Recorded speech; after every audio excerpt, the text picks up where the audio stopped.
This is Chiming In. Well, have you found yourself where you've made enemies? What do you reckon? I'd say there might be one or two, Danny. There's probably lots. Yeah. People like to write on social media, oh, players don't like you. Well, they still talk to me. I don't know if they like me or not, but I have to front them every single day where I know I've said or written something, and I have to front them. Have you been threatened? Yep. Yeah, I've had physical threats. I've had, all sorts of things. Are there people or clubs within the game that won't deal with you or haven't dealt with you? Or yeah, I've been banned by plenty of clubs. I mean, I was banned by the Roosters for a while. Yeah. What'd you do to the Chooks? Oh. So I remember getting the phone call. It was one of my contacts, and he said to me, "Oh, mate, I've just got a phone call, and Julian, he shat in Schlossy's shoe." Now you might want to take that out. I don't know what your language. Champion journalist, TV reporter, all-round good guy, Danny Weidler. Welcome to Chiming In. Gee, thanks for having me. Welcome, mate, and great to have you here. We go back a long time. I guess when I was working as a journalist for News Limited in the early 80s, you were just starting out trying to crack the media yourself. I was late 80s, yeah. Right. And, I think I used to drive you down to Wollongong quite regularly. Yeah. Used to cover the would Steelers games. Why would you drive? Well, because you used to ask me for a lift. Right, was that so I could have a sip or? I don't know. Right. You had a more reliable car than me, I had a car that could get us to Wollongong and back, and we used to go watch the mighty Steelers. Michael Bolt days. Yes. Who else used to play? Alan McIndoe. I think, Ian Russell would have been prop there. forward used to scare me. He used to play for. Not Keithy Cole. Keithy Cole. Yeah. Scary looking. Good looking dude. man. He used to scare me. Yeah. Good fella too. Good fella. Yeah. We used to go down there and cover stuff and drive back. I don't think you shared your copy with me at all. I think you kept that very top secret. You're a top secret man. You used to get a lot of Steelers games because back then a lot of the leading journos didn't want to. No one wanted to go. I used to go when I started. When I started doing stuff for the Herald, I used to get sent to Wollongong, and I loved it. Campbelltown, that was my other regular. I used to get the train to Campbelltown. Yeah, I should have given you a lift. Sorry. Yeah. They were good days, though. They were good days, mate. So tell us about how you got into journalism and where you grew up and where you went to school and how you transitioned into becoming a journalist. Right. Well, first of all, I didn't know this was being filmed. I'm glad I wore my best tracksuit top. That's all right, mate. Oh, yeah. You surprised me. I'm not a dresser normally. So. How I got... Well, I always thought I wanted to be paid to watch sport. That was my thought as a kid. And I remember as a kid writing a list of what I wanted to do, and sports journalist was the top. And I used to just love watching sport as a kid. I came from... My parents are European. They didn't know the first thing about cricket, rugby league, nothing, right? They had no interest at all. My dad was a psychiatrist, and they wanted me to, get a degree and to get it. Like for his whole life, my dad said, "When are you getting a proper job?"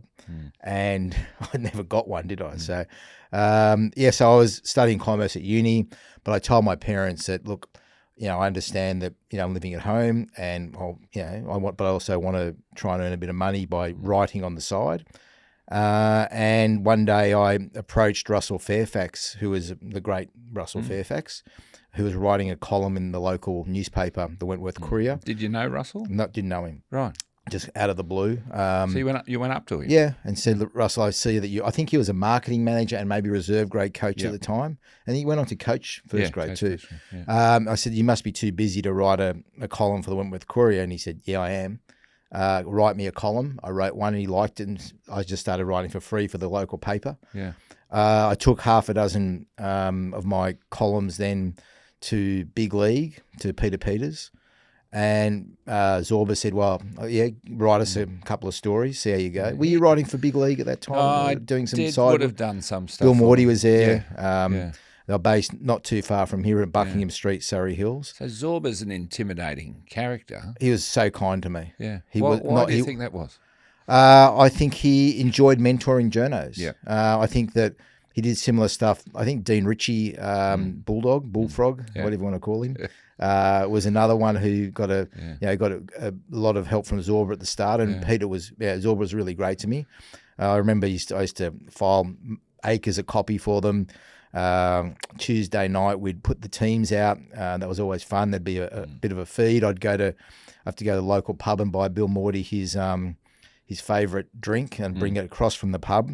Jack Daniels and Coke. I got it wrong once because the wrong Coca-Cola once and had to walk it back again.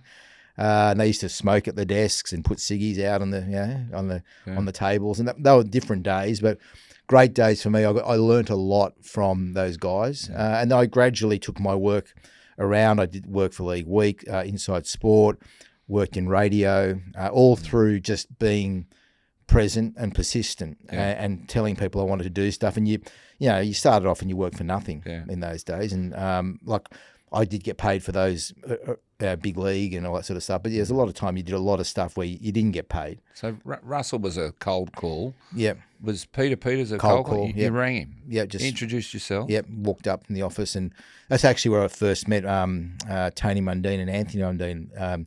Anthony was in the office as a 15-year-old kid, just sitting on the couch, and I first met him there. And I made a lot of good contacts through those guys, and they were really kind to me and really supportive, and particularly someone like Zorba was, people either love him or hate him, but he was always very good to me. I produced his radio show for many years as well. I'd turn up nice and early in the day at 2KY, and Zorba would rock in at about 5 to 5 and say, "What do you got for me?" And there'd be a list of scripts and interviews, and he'd go on there and deliver it perfectly.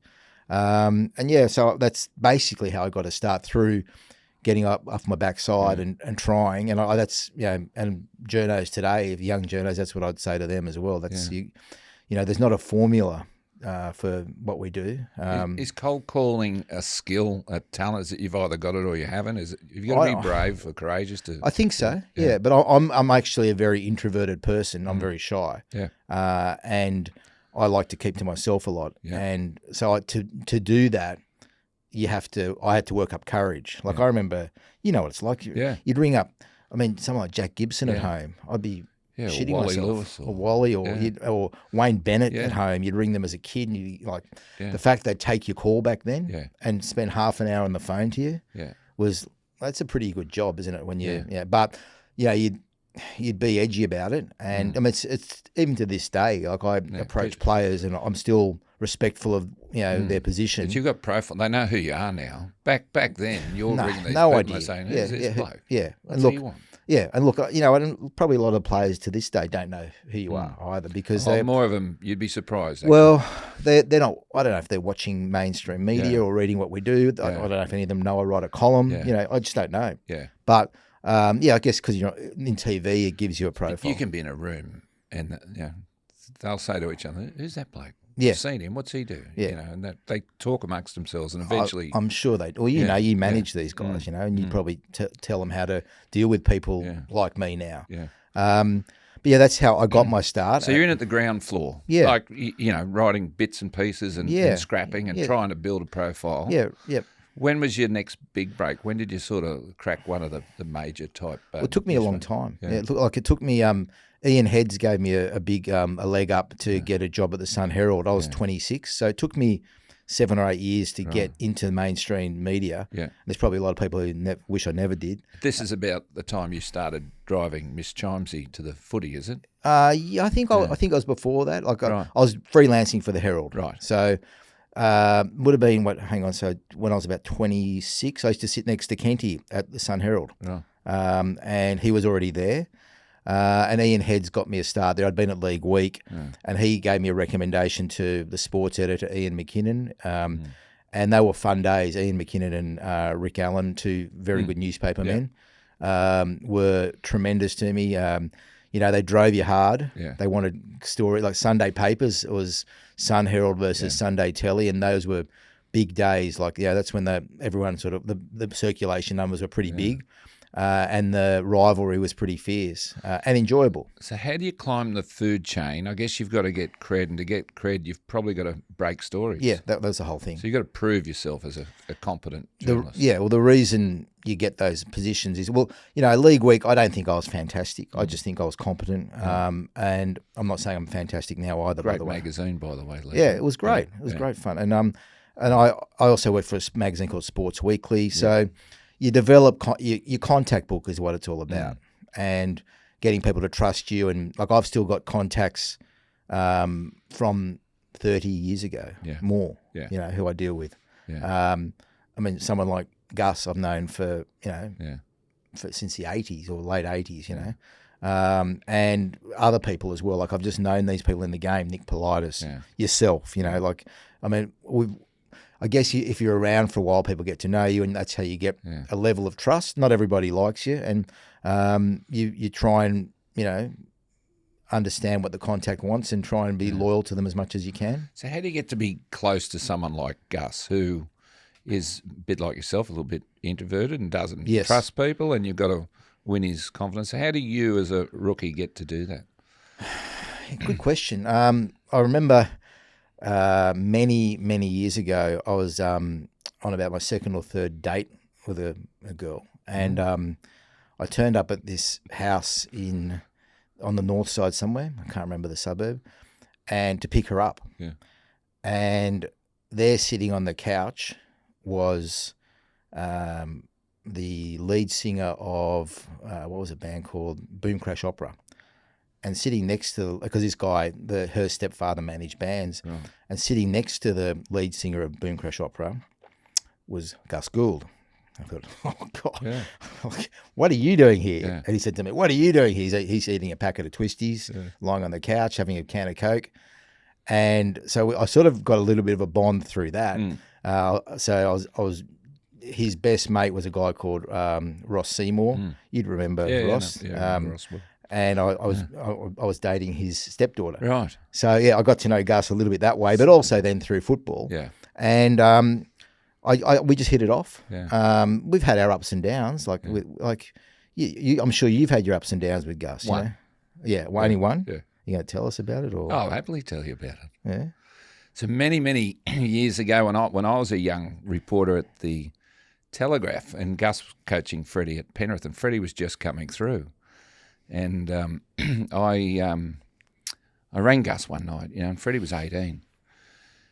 And I said, "Oh, that Brad Fittler." I said, Origin was coming up. I said, "You reckon he could play Origin?" He said, "Yeah."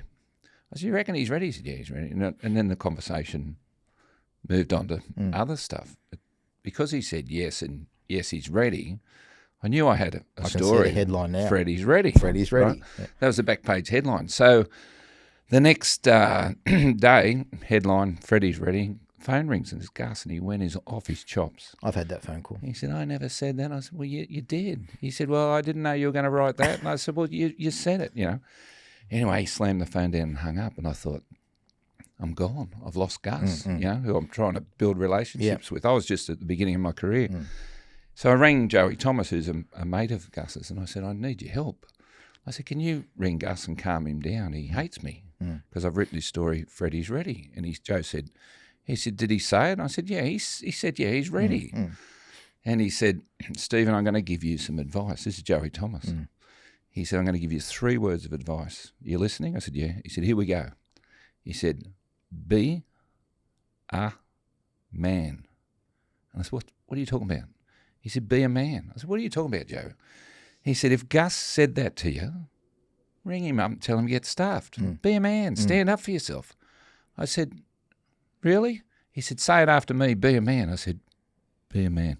He said, No, say it. Be a man." I said, "Be a man." He said, "Ring him. Tell him. Get into him." So I rang Gus, and he answered the phone. He went, "Yeah." I went, "Hi, Phil." I said, "I just want to apologise for writing that. I'm so sorry. I'll never upset you again." I put the phone down. I rang Joe back. He said, "How'd it go?" I said, "Yeah, I've sorted it. It's all fixed. I took your advice." And I didn't actually, but I'll never forget Joey's advice, be a man. Well, it's funny how sometimes I've got when a third party can play a part in trying to get a contact back. Yeah. I was after, I've told this story on another podcast, so I'm sorry if I'm repeating myself, but I was after an interview with John Hopewadi one day, and I was off with Hopper because of many reasons, as you can fall out with people who are quite controversial.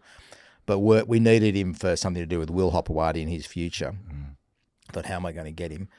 And a mutual contact of ours was John Ibrahim. And I'm friendly with John. And I rang John. I said, listen, you're close with Hopper. I need a favour. Can you ring Hopper and sort it out? So I need a chat. He said, it won't be a problem. Will not be a problem. So he said, I'll get back to you in a minute. Yeah. So about an hour later, he rings me back. He goes, geez, you've really annoyed that bloke, haven't you? Like, he won't talk to you. Yeah. So can you try? We really need him. So he rang me back. He said, okay, he's going to call you. So I missed the call. Yeah. And I get a message on my voicemail, which I rarely check. Yeah. This is John Hopewadi. I've called you back. That was your call back. Yeah. That was it. Eventually I got him for a chat, but he's still not very. Yeah, but often in journalism, you need a third party to try and 100% help you out sometimes. Build a bridge. Build bridges, yeah. Yeah. Because in our game, we lose contacts easily, and they're hard to get back. We talk about contacts and people that might give you an inside running into their world or what's happening with them in particular. And you've had some great success with a couple. Two that come to mind, obviously, is Anthony Mundine and Sonny Bill Williams. Yep. How did you get them on side, those two? Well, you know them, and you know Coda Nasser, who's to a lot of people, he's a very mysterious figure. Nobody can work him out. He sort of works behind the scenes, and he's actually been very kind to me always, for whatever reason. But I remember, the first time I really met Anthony was at Bill Morty's office. But the first time I really remember talking to him was in the bar at the old Sydney Football Stadium. And I don't drink. Anthony doesn't drink. And I was off at the bar ordering a Diet Coke. And it was after a game. And this is the day when teams would go back and have a chat, and both teams were in the bar. And Anthony came up to me and said, I've got a story for you. So, okay, rightio. He goes, Laurie Daly, who's one of your close clients and one of your best mates, he said, he's on old legs. I said, what? He said, oh, yeah. He said, he's running on old legs. I'm after him. I'm going to get him. Yeah, and Fittler as well. Yeah. I said, oh, yeah, that's good. He said, no, I want you to write it. I said, you want me to write that? And back in those days, players weren't saying that. Do you remember that story where Daly's on old legs? 100%, I remember. Yeah, and that was back in the day. That was like, okay. Yeah. And in a lot of ways, that we gravitated toward each other, and in a lot of ways, Anthony made me as a journalist, because he wouldn't talk to anyone else for many. You'd remember for many years he was if he wasn't the biggest figure in Sydney sport, he was close to it, wasn't he? And one of the biggest figures in Australian sport, and he was very controversial. Yeah. And he'd pick up the phone to me and only want to speak to me. Yeah. And I got a lot of stories out of him. Heaps. Yeah. Just on that one, just drilling into life as a journalist. So that article, I'm sure Laurie wasn't offended by it. Yeah. In fact, probably laughed it off. But there might have been family members or friends who would have taken offence to that article, and some may have in fact taken offence to the fact that you had written the article. How do you separate yourself from being the author or being the bullet firer? Well, sometimes you can't. Simple as that. Sometimes you've got to wear it. And people used to dislike me because I gave Anthony a voice, and I was prepared to wear that, given the level of stories and the consistency of stories I was getting from Anthony. And he'd introduce me to other people as well. Like, Anthony, if Solomon Hamono, his close mate, The Pleasure Machine, Gabriel Richards, that was a big story. I had the inside running on a lot of that because of Anthony. So you weigh up the value of, you're going to offend people, are you going to offend a Laurie Daly, for instance. So that wasn't that big it wasn't your intention. It wasn't, and also it wasn't a nasty story. It was just it was a football story. It wasn't, it wasn't criticising his character or as a person. But Anthony would help me out with other stories like the Solomon Hamono, Gabriel Richards, Pleasure Machine. That whole thing was huge at the time. Huge when Solomon went off to left the dogs for love and all that sort of stuff. So you weigh it up. But there's a lot of stories you don't touch because Too personal. Too personal. Yeah. Some people may say I crossed the line because you write a gossip column. Yeah. You know, for want of a better word, and they're the hardest columns to write because they've got to be edgy to a degree, and you've then got to be able to back it up, and you've got to see people, and particularly in my television job, I every day people like to write on social media, oh, players don't like you. Well, they still talk to me. They might, I don't know if they like me or not, but I have to front them every single day with a camera. I have to go to media conferences where I know I've said or written something, and I have to front them basically. So I don't, it's something you can't hide from. So have you found yourself where you've made enemies? Not intentionally, but are there people that hate you? What do you reckon? I'd say there might be one or two, Danny. There's probably lots. Yeah. But, they hate maybe what I write or what I've said. They may have never met me. Yeah. I mean, it's just part of the job. Have you been threatened? Yep. Yeah, I've had physical threats. I've had all sorts of things, and some of it's not pleasant. How does it make you feel? Well, given that I'm actually quite an introverted, shy person, I take, if it's a proper threat, you take it seriously. Yeah. But you think about what you're doing. I don't do things lightheartedly, and I don't say things without thinking about them. Yeah. I know that things that we write or say have an impact on people's lives, and if you're coming from the right place, I'm confident, and then I feel good about what I'm doing. Are there some people, if you walk in the room and they're there, you have to do a U-turn or get to the I other won't side? do a U-turn. Right. Yeah. I'll look at them if they want to have a crack at me. Yeah. They can have a crack at me. Yeah. But it often doesn't happen. Like, are there people or clubs within the game that won't deal with you or haven't dealt with you? Or I've been banned by plenty of clubs. I mean, I was banned by the Roosters for a while. Yeah. What'd you do to the Chooks? You must have upset the chairman. It would have been it would have been one of the might have been Chris Anderson or someone, or Okay. The late great Steve Folkes wasn't a fan of mine. Run-ins with him. I remember I got banned by the Bulldogs at some time, and when Channel 9 wanted to do a story on it, so they sent that you'd been banned. Yeah, so they sent one of my colleagues down, and I think it was Folkesy, and he said, "Oh, why have you banned Danny Weidler from?" And I think his answer was, "He knows." Yeah. That was it. Yeah. So but you get I've been ostracised, banned. South Sydney wouldn't talk to me for years. The whole club.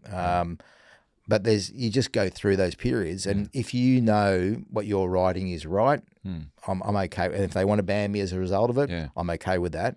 That's on them. Has there ever been a yarn or a story you've done where you've gone, might have stuffed that one up, or I wish I didn't push that hard? Not that comes to mind. Yeah. No. I'm people think can be a bit of a cowboy, but I'm actually very conservative. Yeah, you're not sitting in a war room saying I'm going to get this bloke. I'm actually I would rather miss a story than be wrong. Yeah.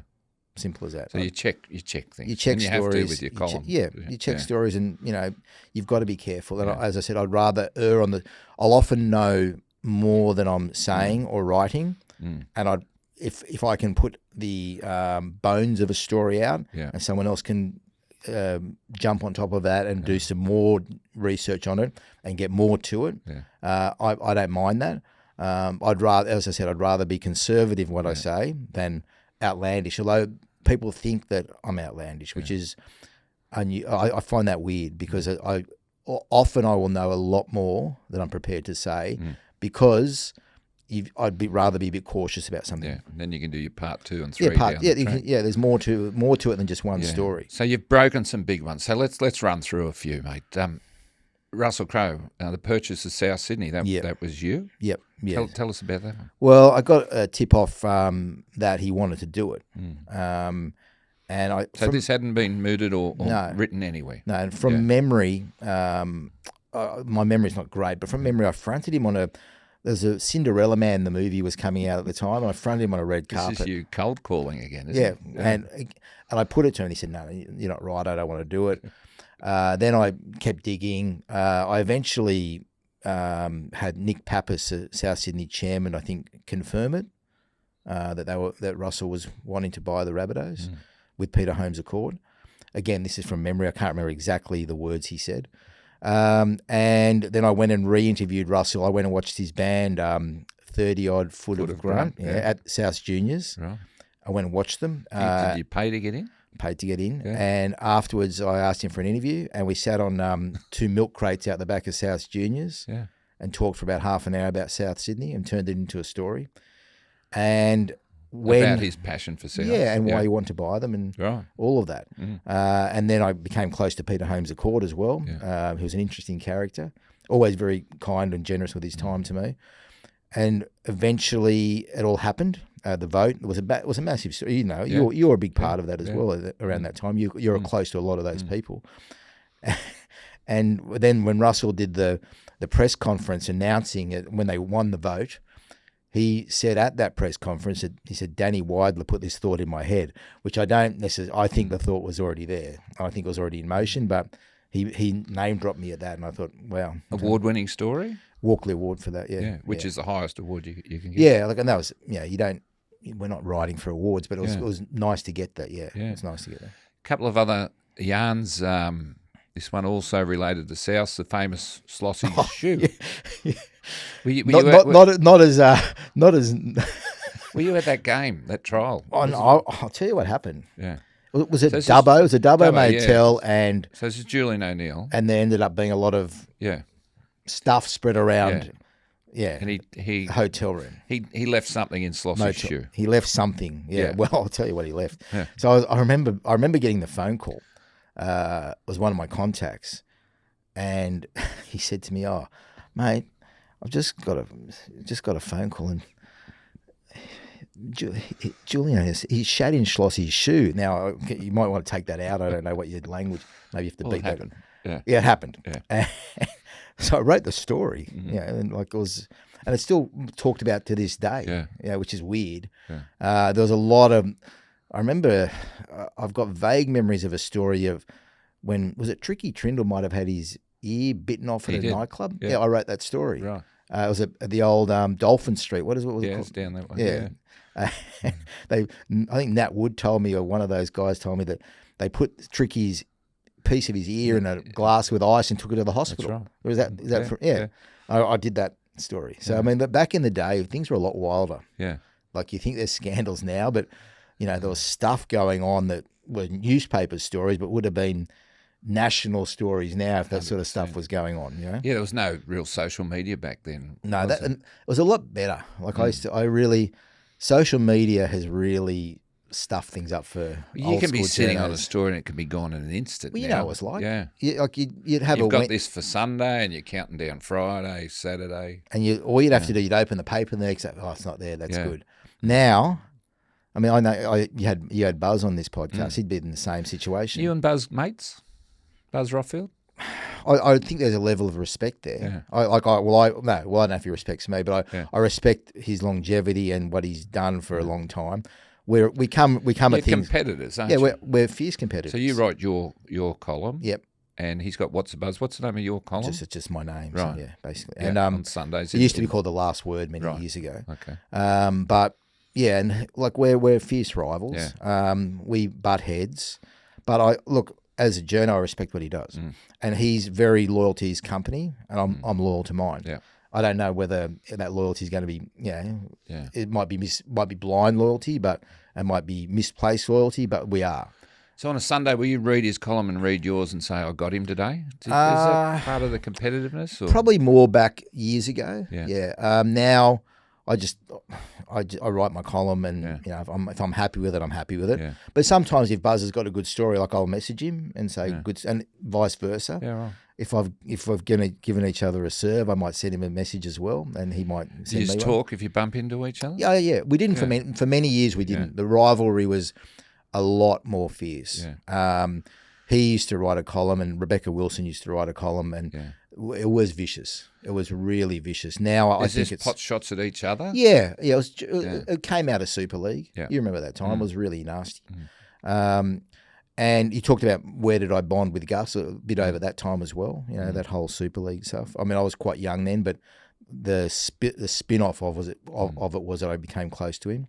But yeah, there was really nasty back in the day. He's in the home straight. He's only got a year or two to go as a journalist, although I don't think he'll ever be lost to the game whilst he's living. What else is he going to do? Exactly. But will there be a sense of relief when he does put the pen down, or you like that competitive? I think, look, I enjoy the competitiveness.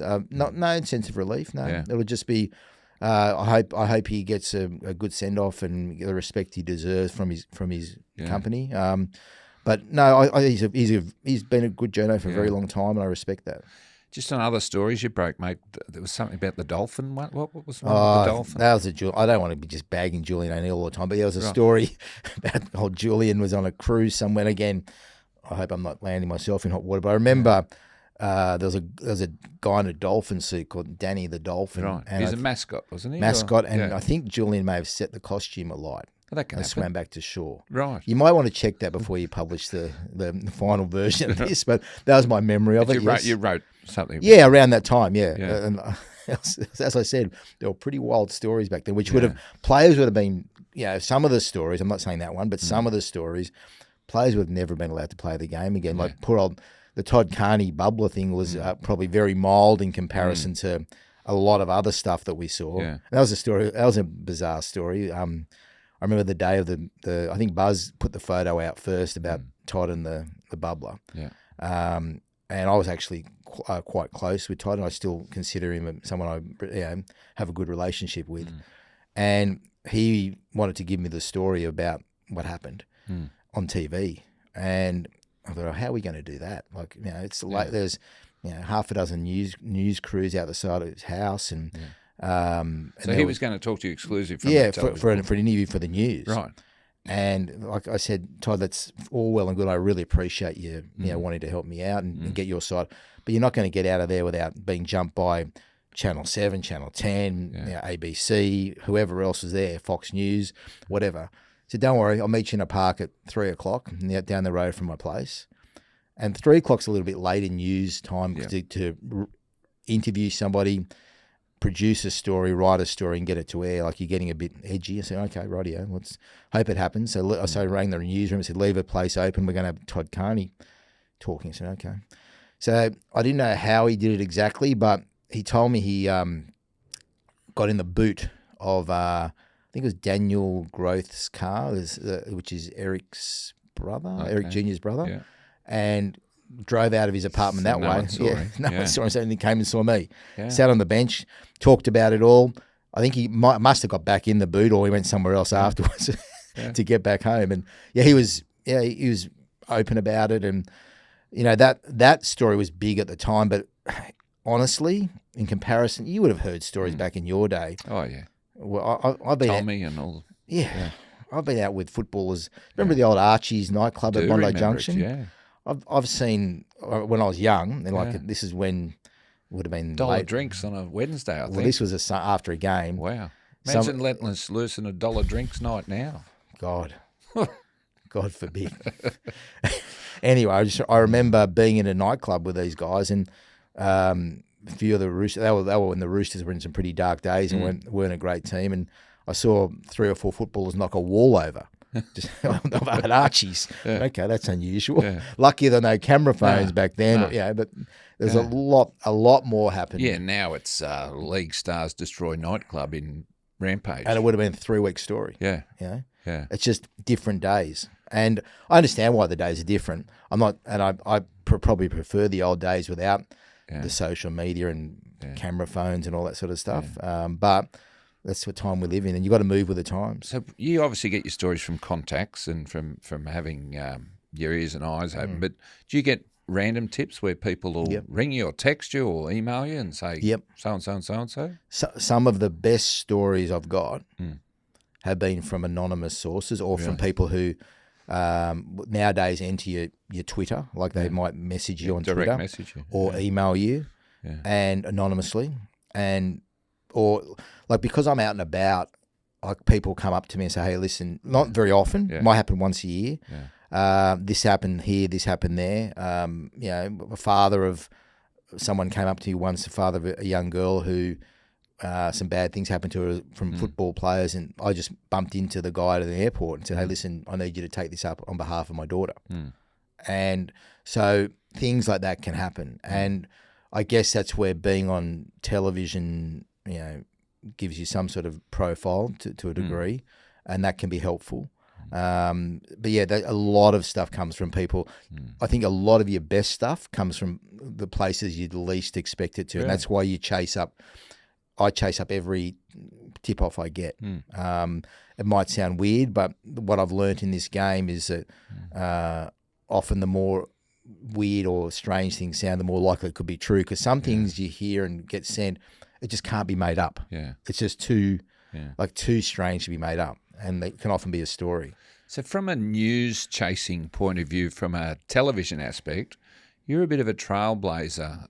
Tell us how you got into TV. How did it all come about? Well, I don't want to. I sound like a big-headed. No, but you were. You were the first of the news hounds, I guess. David Gyngell. Yep. Thank you for saying that. But David Gyngell, I knew him from around the eastern suburbs. You didn't cold call him, did you? No.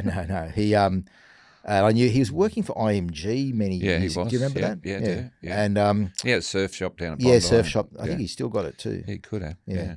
And from near where he had the little scuffle with Jamie Packer, just around the corner. Yeah. He likes me reminding you of that. He rang me and said, "Listen, what you've been doing in your column for the Sun Herald and for writing stories for, I want that on Channel 9 News. I want breaking news. Yeah. I said, rightio, I didn't think, I said, I'm the last person who should be on TV. Like he said, no, I want you to do it. And at first I said no, because I didn't didn't feel you're the right fit for television? television? Look at my head. It's not our TV head. I said to him, I'm not going to do it. And he said, no, I'll have a think about it. So then I thought about it. I thought, okay, how would I feel if I say, just saw you doing it instead of me or another journo, because they were trying to change the way they did their news to a degree. I thought I'd probably have shits if I saw somebody else doing it. So I thought I'll give it a go. And people probably think I've got no idea now. I had no idea then either. And it's harder to break news much for harder. Television. Well, it's harder to get people on television to talk, first of all. Much harder. And harder to get the interviews. But there is the ability to do live crosses and that sort of thing. So it's changing. It's changed a lot. I just remember it was such a weird transition to television. I met on one of my first days there. I went and met the news director in the foyer of Channel 9, and there was David Gyngell was there. I think he was the CEO. He was the CEO. I met the news director. And then they introduced me to, like, television have stylists and people who dress you. And I'm standing there with this lovely lady, and they introduced me to her. And I'm standing in this group, and she turns to David Gyngell and says, "David, why have you brought me this nightclub bouncer? And what am I going to do with him?" I had the really short haircut. I said, "Right, okay, this is nice, So I used to wear my ill-fitted suits and my funny ties, and and that was weird. I'm pretty casual. Out of your comfort zone. Way out of my comfort zone. And, I was fortunate to work with Kenny Sutcliffe, and he helped me so much as I transitioned to TV. And he just said, be yourself. That's all you can, you can't be, if you're not yourself, you get found out. And, if you pretend to do something, you pretend to be a certain way. In a way, I have to psych myself up to do it all, because as I said, I'm quite reserved. But you just try and be yourself, and if you try and fake on TV, you found out pretty quickly. So how many years now at 9?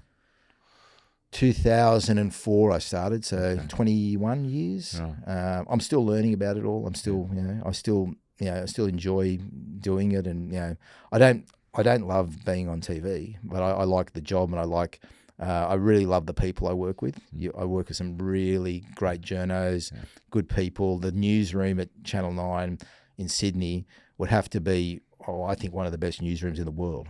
And the people you work with there, amazing people. Yeah. So they're your primary employer, but you still do your column. So when you went to 9, were you allowed to continue with the column?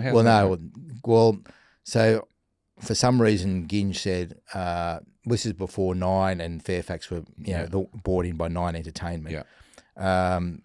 No, they said no. You can't do your column for a year and a bit, or whatever. No, well, I couldn't do it for maybe a year. I'd say. So he's probably thinking, I don't want to be sharing your breaking news with another organisation. I also think that he didn't want to antagonise News Corp as well, but they just went to town on me a bit when I didn't have a column. So give us an example of what. Oh, they bagged everything I did. Yeah, bagged every report I did. Bagged the way I spoke. Bagged the way I dressed. Bagged the way I looked. Bagged the stories I did. Bagged the fact that I had put my email address out there for breaking news stories. Contact us. Anything and everything they could. They were kicking me. Yeah. And eventually Ginn said, well, you know what? You probably need your column back so you can have something to say for yourself. Okay. And that was the reason it came back, I think. So how do you balance that? If you've got a real strong lead for your column, how do you not do it as a television story? Sometimes you do both. Sometimes you combine it. Yeah.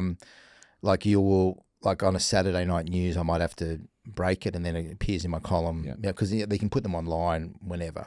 But generally they're different sort of stories. And for instance, I interviewed, like everyone was after that Lockie Galvin chat the other day. And that was something I had to do for TV. That was just going to be a TV chat. But that wasn't, so the Sun Herald didn't say, oh, why didn't you do it for us? Well, first of all, it didn't happen in the right time zone. But then I was able to use stuff out of that in my column as well to add to the column. So you work a way where you can do both. Okay. And what's a working week look like for you? I generally you're always kind of on call. Yeah. And I'm in the newsroom at Channel 9 Monday to Thursday. Friday I usually work from home and write a column and or do something like a podcast with you. Yeah. So what's in the newsroom like? Are you waiting for something to break, or you're on the chasing? road? So my days, You've got a driver and a cameraman, or I drive myself. Right. Okay. I'll meet. So like on a Monday morning, I might say to them, "Hey, listen, I'm chasing this story. I need to meet a cameraman at X, Y, and Z. Okay. Can we?" They're organise? on call. There's like 12, 14 cameramen at Channel 9 who cover everything in Sydney, not just your sports story. So you've got to try and work. You've got to work in with everybody else. What if something's breaking and the cameraman's not available? Well, then you're in trouble. Is it frustrating when that has that happened? Well, then it's on the journo because if it's a big enough story, you should have a camera guy ready to go. Okay. So, but that's the thing. You've got to be prepared. You've got to be on top of things, and you can't get every story. You just as you get older. Like I used to get really angry if I missed a story, but now you just realize, okay, well, everybody gets their chance at a story. Everybody is going to, everyone gets their day of a good story. And that's what, I mean, whether it be, Michael Chamis, Phil Rothfield, whoever, they will get stories that you would like to have. And, it's just the way of the world. And you can't beat yourself up. When I was younger, I used to, I was really gung-ho and I wanted to get everything. But now I just realize that you're always going to get a good story. You just sometimes somebody else will get one too. There's going to be more off-field stuff happen in league. It's inevitable. They're hard to forecast. You're not going to ask me to forecast next scandal. You dine out on them, don't you? The media, they eat them up. Do the punters? That's what like people. Yeah, people. That's what. You can do a beautiful feature story about someone's family and what a great rise it was, or how triumphant they were. People might read it. Yeah. You do something. And they're not going to go to the pub and say, "Oh, there's a lovely story on Channel 9 last night about that." That's not the stories they're necessarily going to talk about. Yeah. They're going to talk about who's bluing with who, why they're bluing, who did what to whom, where this player might be going. Like stuff you deal with all the time. You could write a good book. No, I'm working on a book. Okay. What's it called? I've got a name for it, but I'm not. It's called Scrambled Eggs for Breakfast. Truly. Is that really what it's called? Yes. Yeah. It's about scrambling under pressure, which we all have to do at times. A lot. That's a lot of your job is reacting to stuff. Yeah. Your reactions are different to the ones I have to try and react to, but it is. It's about reacting and being on the ball. I'm about shutting things down. You're about opening them up, I guess. That's why we're enemies. Is that right? No, we're not enemies. We're not enemies, mate. Some of the advantages, not so much advantages, but great days in your livelihood. Grand final, state of origins, things like that. You get to be in the inner sanctum of those. It must be fantastic for someone who dreamed of. It's unreal. Yeah, it's unreal. It's like to be like I say to people that in my job, I'm often dealing with people in the best of times or the worst of times. There is a lot of in between days, but often you're dealing with like a Todd Carney, for instance, or someone's been sacked by a club, or a coach has been. Or they're winning a grand final, they're winning an Origin, they've lost an Origin. You know, I get to be a metre away from it and try to bring that to people at home. Euphoria. Yeah, and it's unreal. It's like that's the privilege of the job and the advantage of working for Channel 9, for instance. Like we get some good access to these sort of things, and I've seen some great stuff. I mean. I just in the COVID days, I think I was the only journo or camera in the Penrith dressing rooms when they won one of their titles. Okay.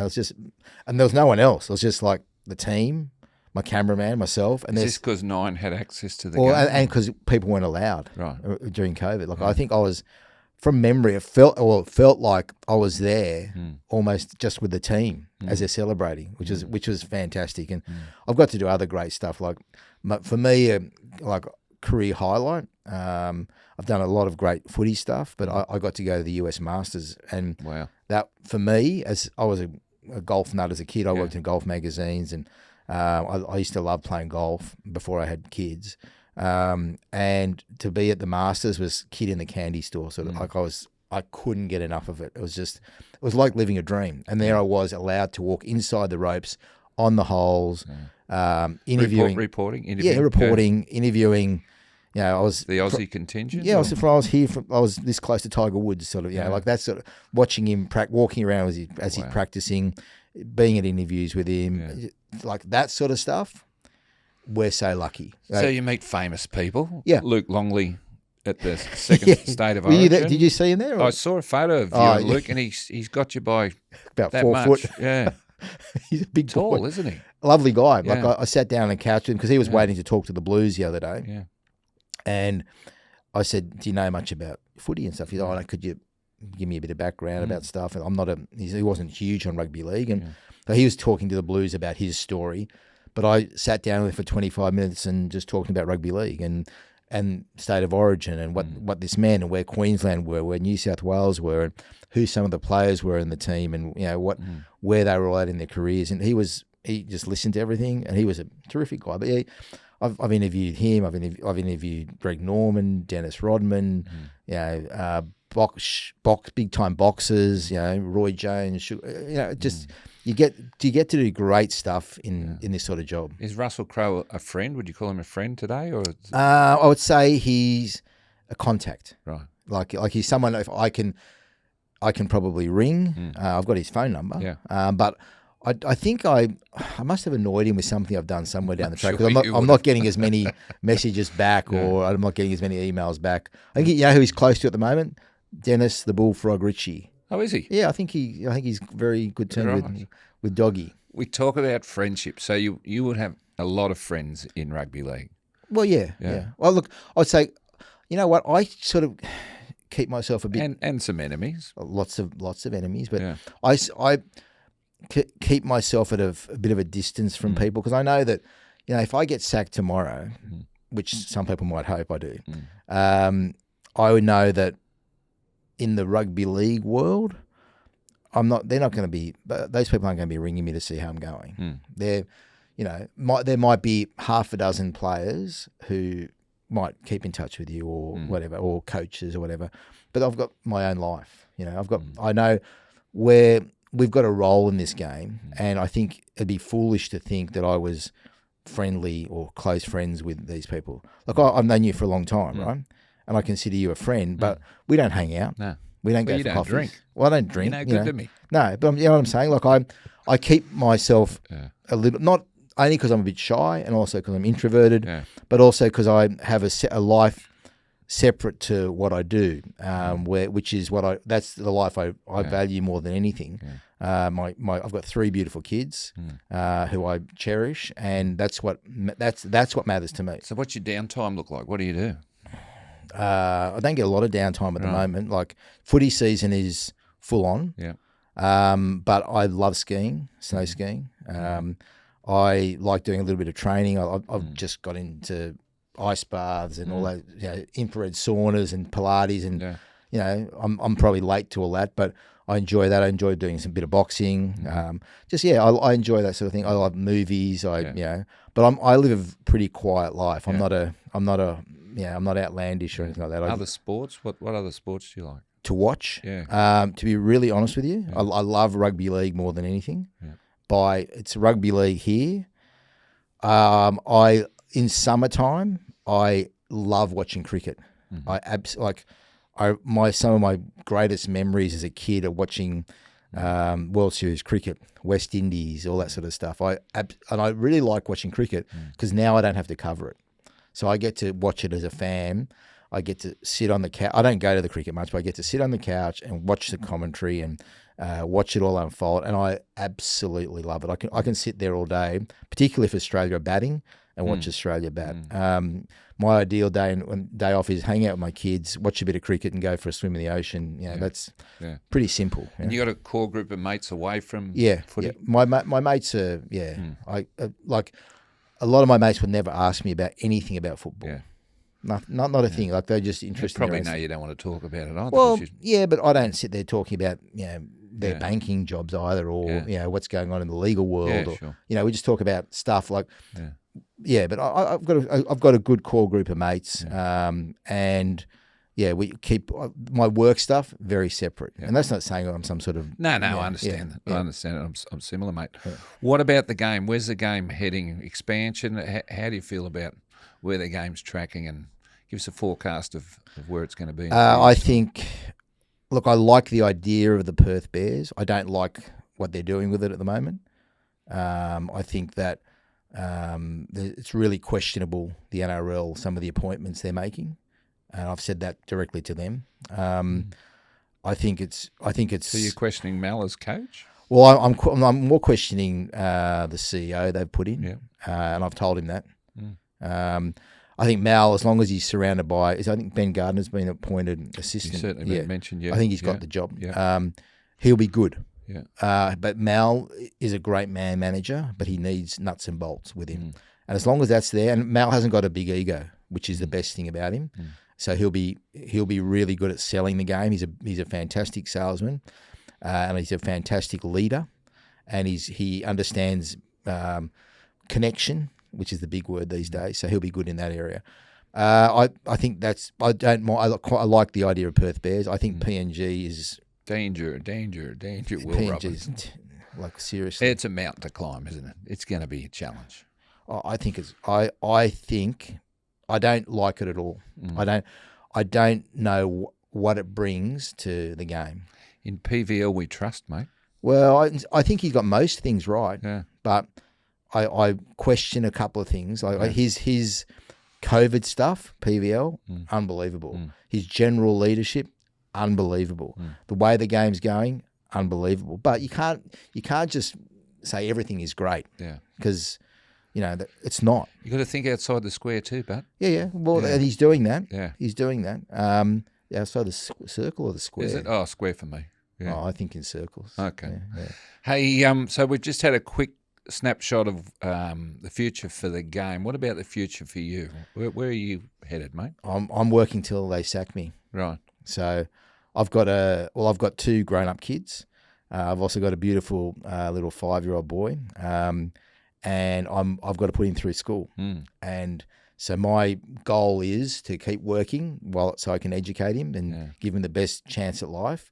So I will work until I get punted, and that could be next year, next week, next month, who knows? But I want to keep doing it. I mean, it's if I won Lotto, I'd be very happy too. But I mean, I've got no real plan. I've got no real investments. I've got I'm paying off a house like everybody else, and I've got to do that, and I've got to keep working. And I want to do it because I enjoy it. Would I know what to do with myself? I'd be a bit bored probably. Write a book, mate. I don't have the patience. Yeah, you're writing a book. Yeah. Oh, it's award winning. Yeah, that's so right. I can't wait. Right. Yeah, I'm looking forward to that. You can do the foreword. You'd have a lot of people. Laurie Daly might do the forward to your book. He might just do that after he wins Origin this year. I hope so. Hey, you've been a great contributor, mate. People contribute it to the game in different ways. As a journo, you must feel that your contribution is there in a different avenue, I guess. I don't really feel it at all. Right. No, I just feel like I'm doing my job, But you're part of the piece of the thing that is rugby I don't league. see myself as that. Right. I don't wake up every day. I just feel like I've got a job to do for my employer. I feel like I've got to try and give them the best possible story I can do every single day. I don't think of big picture like But you that. care about the game. You're passionate about the game. Yeah, I love it. Yeah. Why do we call it our game when it's not? No, I know. I don't know. But journalists, everyone, fans, everyone. Maybe because we're tossers. I don't know. Maybe I don't know. But they do refer. Yeah, to I know. it as Yeah, our game. well, I guess some people do. Hmm. I don't know if I always do. I think it's a great game, but I think it's the players' game. Hey, mate, I'd probably still be in Wollongong if it hadn't been for you driving me back up that hill. Mate, I admire your story. Which one? Just, mate, your story of being a journo and seeing a great opportunity and then being how long you been a manager for now? 33 golden years, yeah. Being a manager for 33 and doing it and having a good reputation still. So I admire what I'm on to my third balaclava. Balaclava. I've worn a couple out, yeah. I'm my third one. I think you've done, like, to be in that game for a long time is an achievement. It's been great fun, mate. We're both very privileged, I think, to have had a crack at it, especially from the early days when we used to chug up and down that hill. Carpool. Well, it wasn't really carpooling. I was your chauffeur, I just You realised. picked me up at home too? Yeah, I think and so. dropped me at home. Could you? Yeah, could you? How good, Danny W. Thanks so much for chiming in, mate. Thank you. Good on you, mate. Appreciate it.